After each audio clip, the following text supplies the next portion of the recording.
زنان قیام آفرین در امتداد راه زنان پیشتاز تفسیر تازه‌ای از زیستن رو ارائه کردند.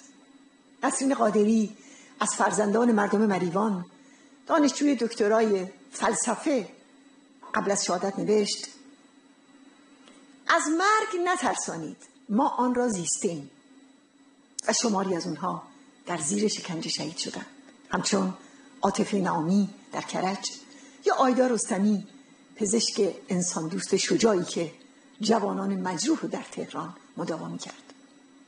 با این جانفشانی ها اونها گفتند که آزادی به انقلاب نیاز دارد.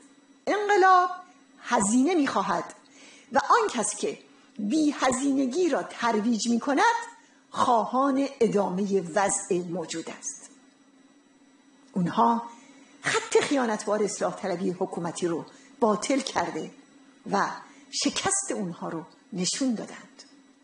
در این قیام زن ایرانی نه فقط به حجاب اجباری بلکه به حکومت اجباری و دیکتاتوری از هر نوع اون، چه شاه و چه شیخ، نگفته.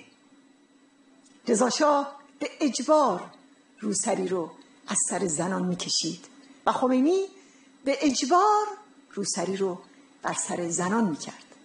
پس اصل موضوع اجبار و دیکتاتوری است که در اون انتخاب آزادانه جایی ندارد.